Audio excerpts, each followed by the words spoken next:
Apple's new flagship desktop display, the Studio Display XDR, is what you get out of a blender when you combine the bright mini LED panel of the former Pro Display XDR, the adaptive high refresh rate of the MacBook Pro, with the 5K 27-inch size of the regular Studio Display.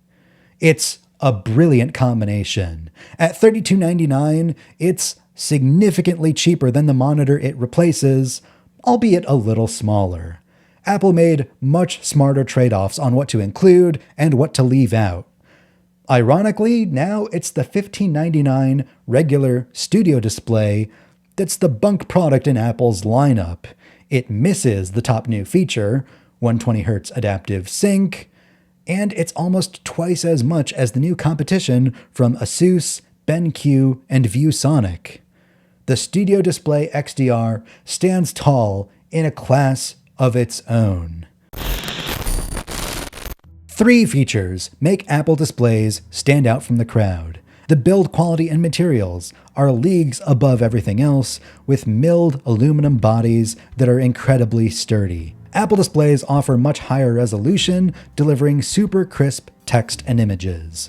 The color accuracy and quality are also top tier, ensuring a bright and precise image. The Studio Display XDR bears much more resemblance to the regular Studio Display than the former Pro Display XDR. It doesn't have the distinctive lattice holes milled into the back. Its ports are now in the lower left rather than the center right. And more obviously, it's a 27-inch 5K panel, not a 32-inch 6K panel. By default, the Studio Display XDR comes with shiny cover glass. Even on this glossy version, Apple said it reduced reflections to just 1.65% due to a custom anti-reflective coating that reduces glare by 3 times. While I normally position my monitor with its back to the window, I tested how it would look on the opposite side of the room. The window should be brightly reflected in the glass, making half the screen hard to see. Instead, it's barely affected. The nanotexture glass, a $300 option, is microscopically laser etched to diffuse light across the entire surface. It totally eliminates reflections. It isn't your typical matte display, which washes out colors and reduces contrast. If you're worried about losing color fidelity on a nanotexture display, I challenge you to go to your Apple store. On the table in the back with all the Pro Macs, they usually have one glossy and one nanotexture display side by side so you can do a direct comparison. I bet you won't be able to notice any difference in color fidelity. I recommend the nanotexture option if you have a ceiling light or window that reflects on your display. The Studio Display XDR comes with a tilt and height adjustable stand by default. On the lower end Studio Display, this is a $400 upgrade. Unlike the former Pro Display XDR, the stand doesn't rotate between portrait and landscape. Perhaps that's why it's only $400 and not $999. This actually caused a little bit of a problem for me. You see, all of the floors in my house are a little bit uneven, especially my office, which both tilts backwards and a little to the right. So I compensate this by tilting my monitor a little bit to the left to make it even. But the Studio Display XDR doesn't tilt. So I had to fold some cardboard and place it underneath the table legs on the right side to sort of balance it out. And at first I overcorrected a hair, but in the days since, the cardboard was flattened and now it's kind of even. Apple's height adjustable stand isn't like other displays that simply slide up and down. Instead, it has a short articulating arm. That means that when you put it in its extreme high or low position, it's slightly further away from you. When it's in the middle, it's slightly closer to you. Its range is also somewhat limited. It goes a little higher than my ViewSonic display, but not nearly as low. I'm not sure what it is about normal sliding monitor stands that Apple designers find so reprehensible. If you're going to do something weird and different, the end result should be cooler. Like the iMac G4's fully articulated arm that tilts and swivels all around. The biggest upgrade of the Studio Display XDR over the regular model is the high 120Hz refresh rate. PC monitors have had 120Hz for years now, but I've never seen one before on such a high-resolution display. It looks absolutely incredible. Even the most basic animations in macOS are a constant reminder of its buttery smoothness. Scrolling a page in Safari, swiping a bunch of messages in Mail to archive them, minimizing a window to the dock. It's stunning. 120Hz is what all the hardcore gamers love for the precision that comes from its high refresh rate. Hardcore gamers tend not to love the Mac. But if you are the niche within the niche within the niche, a Mac user who games with an XDR, you're gonna love it. You'll need a pretty modern Mac to drive the XDR at 120Hz. Any M4 or M5 based Mac can drive it no problem. Any M2 or M3 model needs the Pro, Max, or Ultra chip to support it at 120. Any other M series Mac can drive it, but only at the standard 60Hz. And likewise for Intel Macs that have Thunderbolt 3. The MacBook Neo can only drive it at 60Hz at 4K resolution. 120Hz with adaptive sync isn't exactly the same as Apple's ProMotion technology. Adaptive sync is an industry-wide standard, whereas ProMotion is Apple's exclusive implementation on the iPhone, iPad Pro, and MacBook Pro. Now, both support frame rates between 47 and 120 Hz, but adaptive sync can be fine-tuned for specific workflows. You can prioritize either the lowest latency or highest quality. The other major upgrade of the XDR over the regular Studio Display is the mini LED panel. This puts 2,304 individually lit LEDs behind the display, rather than a single uniform backlight. For displaying standard content, it gets much brighter, up to 1,000 nits instead of 600. And for HDR, or high dynamic range content, it gets up to a retina scorching peak of 2,000 nits. The Studio Display XDR has two ambient light sensors, one on the front and one on the back, hiding inside the Apple logo. Again, I thought I was in the clear putting the back of my monitor towards my office window, but on a sunny day, sunlight falls on that rear sensor and turns the brightness down to its minimum setting. I turned the automatic adjustment off. You've never seen your photo library like this before. Your iPhone probably has an HDR screen, but there is a world of a difference between a 6-inch screen in your hands and a 27-inch display in front of your eyes.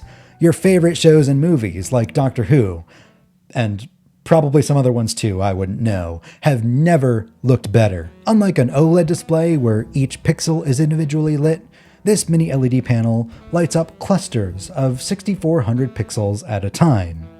That means that if you have a single pinprick of light, like a star field, then you might see some haze around the light parts of an image. This is called blooming. The XDR has been engineered to avoid this problem as much as possible. It has a custom timing controller that can operate the backlight at 8 times the speed of the pixels, so that it can instantly compensate for parts of the image that are more susceptible to this effect. And indeed, I don't really notice it. Apple updated both versions of the Studio Display with Thunderbolt 5, which is great if you have a high-end Mac that supports it, although it's also backwards compatible with Thunderbolt 3 and 4 as well. Thunderbolt 5 enables the next generation of high-power peripherals. You can use the other Thunderbolt port on the display to plug in a second display, or any other Thunderbolt peripheral like external storage or a dock. The Studio Display doesn't offer a great number of ports. 2 of them are Thunderbolt, indicated by the little lightning icon. The one you're supposed to plug into your Mac has a dot under it, and supports charging up to 140 watts, beefy enough for the biggest MacBook Pro. The other 2 ports are some variety of USB 3, even Apple's technical white paper doesn't tell you precisely which version. All 4 ports face straight out the back. They're the only interruption on the surface. That makes it super easy to plug in a cable, even completely blind. Offering only 4 ports in total, none of which are USB-A, is a little inconvenient. USB-A does still exist, as much as Apple likes to pretend otherwise. The only computers Apple sells with USB-A ports being the Mac Studio and the Mac Pro. The ports are positioned on the far right side of the monitor, and annoyingly, I keep my Mac Mini on the far left on a separate table to reduce the risk of water spills. The included Thunderbolt cable can just barely reach, and unfortunately, longer Thunderbolt cables are insanely priced. As powerful and high bandwidth as Thunderbolt 5 is, it's probably the reason why the Studio Display XDR is only 5K compared to the Pro Display XDR's 6K. Apple had to leave a little bit of bandwidth headroom to carry data for the other ports. It's sad for everybody who got used to the 32-inch size, dozens of people I'm sure, but I think it's a reasonable sacrifice. The smaller size is probably why this new display costs a third less. So why do people spend so much more money on Apple monitors compared to the plethora of third-party options? There's one big reason: all of the little ecosystem integrations. The Studio Display XDR doesn't have a power button. It just wakes up when your Mac does. That means you can plug a wired keyboard or mouse into the display and hit either one to wake up your Mac from sleep. A third-party monitor might turn off the accessories when it goes idle. You also know that an Apple display is going to come perfectly and precisely calibrated to match your MacBook out of the box. No need to fiddle with a clunky on-screen menu trying to get color profiles to match. You can also hit the brightness and volume keys on your keyboard and it'll just work. No fiddling around with display drivers or crummy third-party software from your display manufacturer. Plus, it comes with True Tone and Night Shift. True Tone adjusts the display to match the color temperature of the room, making it look more natural in warmer or cooler environments. And Night Shift reduces the amount of blue light at night or in the dark, making it feel easier on your eyes. Personally, I'm not a fan of either one, but I know they're popular features. The 12 megapixel camera also got an upgrade. It's okay as a webcam for the occasional video call. I recorded an episode of the Cult of Mac podcast with it, and no one complained or anything. But for $32.99, I'd expect something a little better. There's a noticeable upgrade between this and using an iPhone in continuity camera, as I've been using for the rest of the review. It now supports Desk View, which takes the bottom portion of the ultra-wide image and skews it to make it look like you have a second top-down camera. It requires kind of a long desk to make it work. If I put the display in the middle of my 2-foot deep desk, it's more like legs view. The Studio Display XDR features the same 6-speaker system and studio quality microphones as the regular Studio Display. The speakers genuinely shocked me. I am amazed at how much bass they can put out. It was the 1986 Doctor Who theme by Dominic Glynn that truly shocked me. The microphones, on the other hand, are just all right. I wouldn't dare record a podcast or a video with them. The Pro Display XDR didn't come with a camera, speakers, nor microphone, so I guess the inclusion of these things at all is technically a big improvement. The regular Studio Display has an A19 chip inside. The XDR has an A19 Pro chip, which apparently has 12 gigabytes of unified memory and 128 gigabytes of storage. That technically makes this display a more powerful computer than the MacBook Neo. It also means your display is running a full operating system that needs software updates and everything. It's a very pared down version of iOS, but it's still much more software than you get in, any old Scepter monitor. It's all mostly invisible, except for when it crashes. About half an hour after I plugged it into my Mac Mini, as I was meanwhile setting up my iPhone 17e, I look over and the left 2/3 of the screen are gray static, and the right third of the screen is flickering magenta. And then the Mac Mini suddenly reboots.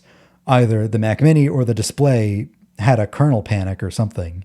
Then the display didn't come back on until I rebooted the Mac Mini again. I wish my iPhones weren't in the middle of transferring data, otherwise I would have captured it. Now, previously, Studio Display owners say that the issues do become less frequent over time. They're now pretty reliable. So all these bugs will get ironed out. Probably. 4 years ago, everyone lauded the launch of the Studio Display and laughed at that ludicrous Pro Display XDR. Now the tables have turned. It's the Studio Display that's overpriced and underfeatured in its class. You can get a 5K 27-inch 60Hz display for half the price from Asus, BenQ, or ViewSonic. Apple reinvented its high-end display as a product that makes much smarter trade-offs. It's still a professional-grade reference monitor for film, graphic design, and now even medical industries. It's still a premium product. But at 55 to 66% of the previous cost, it's accessible to many more people. Or maybe it's more accurate to say it's slightly less niche. Either way, the Studio Display XDR is the best monitor you can buy. I'm D. Griffin Jones with Cult of Mac.